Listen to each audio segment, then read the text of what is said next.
Hello students, welcome to our YouTube channel मिडजी exam. तो आज अपन डिस्कस करेंगे केमिकल बॉन्डिंग का एक सब टॉपिक है, दैट इज़ फजान्स रूल। तो फजान्स रूल होता क्या है? This is extent of covalent character in ionic bond. ये क्या होता है? इसको आप मेज़र करते हो कि किसी भी आयनिक बॉन्ड में पार्शियल कोवेलेंट कैरेक्टर कितनी है, ठीक है। उसी के मेज़र को क्या बोलते हैं यहाँ पर? फजान्स रूल। उसी के अकॉर्डिंग मेज़र किया जाता है। चलो देखते हैं। All covalent bond have some partial ionic character.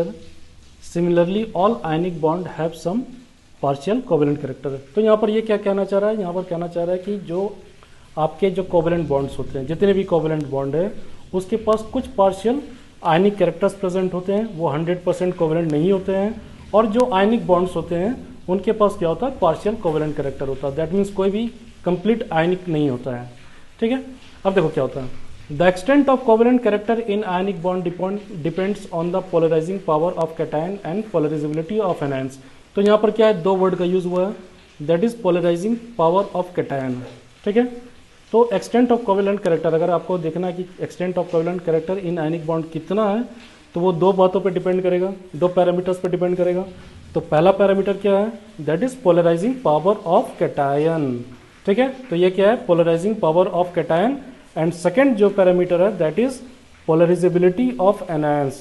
तो पोलराइजिंग पावर ऑफ कैटायन क्या है? तो the power of cation to cause distortion in electron cloud is referred to as its polarising power. तो यहां पर क्या होता है? पोलराइजिंग पावर समझो, मान लो ये कैटायन है, ठीक है, Na+ कैटायन है, एक आयनिक बॉन्ड बनाते हैं NaCl के प्रेजेंस में, और Cl- है, ठीक है।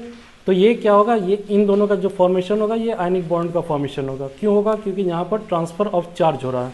और कोवेलेंट का फॉर्मेशन कब होता है? जब शेयरिंग ऑफ चार्ज होता है, ठीक है। तो यहाँ पर क्या हुआ? क्लोरीन के पास क्या होगा? क्लोरीन के पास वैलेंस इलेक्ट्रॉन कितने हो जाएंगे? 7 हो जाएंगे, ठीक है। 7 हो गए। एक नेगेटिव चार्ज है तो यहाँ पर इलेक्ट्रॉन कितने हो गए? 8 हो गए। टोटल 8 इलेक्ट्रॉन्स हो गए। अब देखो, ये जो सोडियम कैटायन है ये क्या करेगा? इसके इलेक्ट्रॉन क्लाउड को डिस्टॉर्ट करेगा। क्या करेगा? डिस्टॉर्ट करेगा। डिस्टॉर्ट का मतलब क्या हुआ? ये कैटायन इसके इलेक्ट्रॉन क्लाउड को अपने तरफ अट्रैक्ट करेगा। ये सारे क्या होंगे? सोडियम की तरफ, सोडियम आयन की तरफ अट्रैक्टेड होंगे, सोडियम कैटायन की तरफ क्या होंगे? अट्रैक्ट होंगे, ठीक है।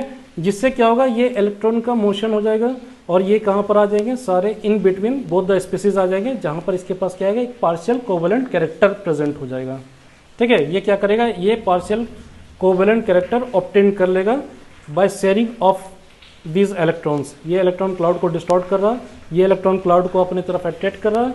इलेक्ट्रॉन क्लाउड का क्या होगा? डिस्टॉर्शन हो जाएगा, ठीक है।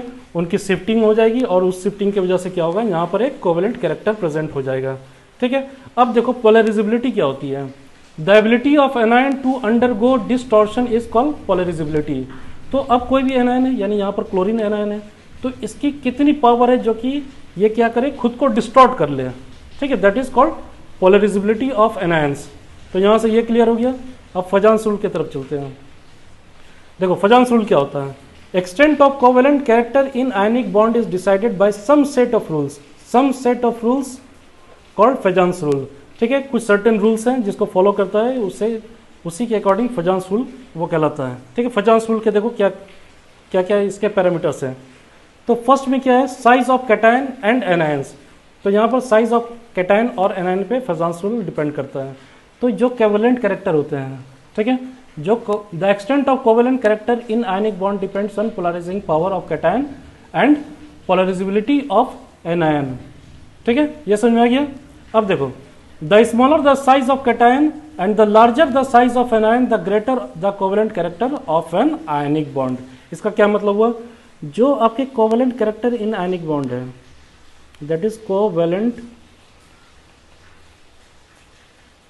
character in ionic bond, this is directly proportional to size of anion,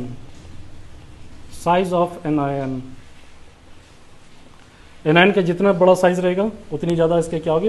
covalent character उतना ज़्यादा होगा।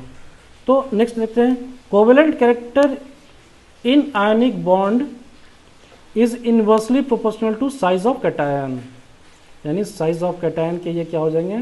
इनवर्सली प्रोपोर्शनल हो जाएंगे, ठीक है, इसका क्या मतलब हुआ, जितना छोटा साइज रहेगा कैटायन का उतना ज़्यादा कोवेलेंट कैरेक्टर होगा। ठीक है, ये इनवर्सली प्रोपोर्शनल हो गया।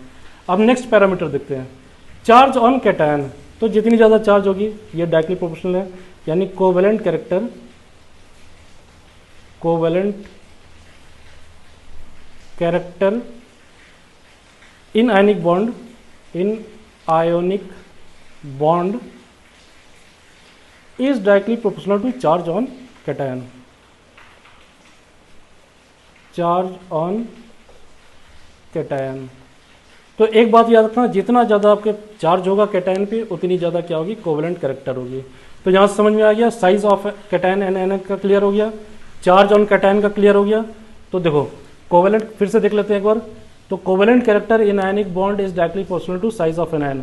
तो जितना बड़ा साइज होगा उतना ज़्यादा कोवेलेंट कैरेक्टर होगा इन आयनिक बॉन्ड। कैटायन में क्या है, जितने छोटे कैटायन होंगे, जितने छोटे कैटायंस होंगे उतनी ज़्यादा उसकी क्या होगी, कोवेलेंट कैरेक्टर होगी। ठीक है, अब साइज डिपेंड करता है, वो आगे देखेंगे किस तरह साइज इफेक्ट करता है एग्जाम्पल। चलो अब नेक्स्ट देखते हैं थर्ड नंबर। थर्ड पैरामीटर क्या है, the cation of the similar size and charge, the one with pseudo noble gas configuration that is n-1 d10 ns0 is more polarizing than the one with noble gas configuration that is ns2 np6 typical of alkali and alkaline earth metal cations। तो यहाँ पर देखो समझना है, एक example से समझते हैं। CuCl is more covalent than NaCl। तो कैसे हुआ ये चीज़, तो यहाँ पर हमने देखा कि जिसकी स्यूडो नोबल गैस कॉन्फ़िगरेशन होगी वो ज़्यादा पोलराइजिंग होगा, जिस कैटायन की स्यूडो नोबल गैस कॉन्फ़िगरेशन होगी वो ज़्यादा पोलराइजिंग होगा। ठीक है, एज कम्पेयर टू जिसकी नोबल गैस कॉन्फ़िगरेशन होगी। तो देखो समझो इसको, आपने यहाँ पर Cu+ लिया, ये कैटायन यहाँ पर आया कॉपर क्लोराइड के लिए, तो Cu+ लिया तो इसकी कॉन्फ़िगरेशन जो क्या हो जाएगी, ये हो जाएगी आपकी 3d10 और 4s0 हो जाएगा। तो ये क्या हो गया, ये आपका क्या हो गया, स्यूडो नोबल गैस कॉन्फ़िगरेशन हो गया। अगर आपने Na का लिया, Na+ होगा यहाँ पर कैटायन, इसकी कॉन्फ़िगरेशन क्या हो जाएगी, इसकी जो कॉन्फ़िगरेशन हो जाएगी वो क्या हो जाएगी 2s2 और 2p6 हो जाएगा। ये कौन सा कॉन्फ़िगरेशन हो गया, ये नोबल गैस कॉन्फ़िगरेशन हो गया। ठीक है, यहाँ पर आपने इसका 10-11 होता है एटॉमिक नंबर, तो आपने एक लूज करा तो यहाँ पर क्या हो जाएगा 2s2 2p6 हो जाएगा। ठीक है, यहाँ से क्लियर हो गया, ये कॉन्सेप्ट क्लियर हो गया।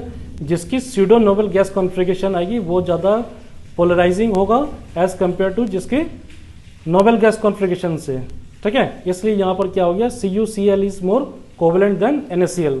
अब नेक्स्ट एक एग्जांपल सॉल्व करते हैं तो फिर ये कॉन्सेप्ट क्लियर होगा। देखो क्वेश्चन क्या है, the correct sequence of increasing covalent character of the following species. ठीक है, इसमें से हमें अरेंज करना है कि कौन सा सबसे ज़्यादा जिसके पास कोवेलेंट कैरेक्टर है। सारे के पास आयनिक बॉन्ड है, इसमें क्या करना है, कोवेलेंट कैरेक्टर हमें फाइंड आउट करना है। तो सबसे पहला क्या है, BeCl2। तो सबसे पहले आप क्या देखोगे, साइज देखोगे। साइज देखोगे तो आप मान लो कि हाइड्रोजन फैमिली लेते हो, हाइड्रोजन के बाद लिथियम आ जाता है, उसके बाद सोडियम आ जाता है। ठीक है, और लिथियम के इधर क्या आ जाता है, सेकेंड ग्रुप में बेरिलियम आ जाता है। ठीक है, अब देखो डाउन द ग्रुप क्या होता है, साइज इंक्रीज करता है। डाउन द ग्रुप क्या होगा, साइज इंक्रीज करेगा। और अक्रॉस से पीरियड क्या होता है, साइज डिक्रीज करता है। अक्रॉस से पीरियड क्या हो जाएगा, यहाँ पर साइज डिक्रीज करेगा। ठीक है, तो यहाँ पर कॉन्सेप्ट आएगा, सबसे स्मॉलेस्ट साइज किसका हो गया, बेरिलियम का हो गया। ये तो हमें क्लियर हो गया कि जो सबसे स्मॉलेस्ट कैटायन होंगे वो कौन सा हो जाएगा, बेरिलियम हो जाएगा। आयन तो एनायन तो दोनों में सेम है, सारा क्लोरीन है। ठीक है, जो एनायन यहाँ पर है सब में सेम है, सब में कौन सा एनायन है, तो सारे में क्लोरीन एनायन है। ठीक है, तो ये जो बेरिलियम है यहाँ पर ये स्मॉलेस्ट कैटायन हो जाता है, और जो स्मॉलेस्ट कैटायन होगा उसकी कोवेलेंट कैरेक्टर सबसे ज़्यादा होगी। ठीक है, सबसे पहला पैरामीटर यही था। तो आपने यहाँ पर बेरिलियम डिसाइड कर लिया, उसके बाद क्या हो जाएगा, उसके बाद लिथियम आ जाएगा, उसके बाद सोडियम आ जाएगा। ठीक है, आप चार्ज भी देख लो, बेरिलियम पे यहाँ पर ज़्यादा चार्ज है, +2 का चार्ज है, बाकी सब पे +1 है। तो ऑब्वियसली ये क्या हो जाएगा, बेरिलियम जो हो जाएगा ये सबसे ज़्यादा होगा, यानी ये 1 में आ जाएगा। ठीक है, उसके बाद क्या आएगा, लिथियम आएगा, उसके बाद क्या आ जाएगा, सोडियम क्लोराइड आ जाएगा। तो ये इसका अरेंजमेंट हो गया।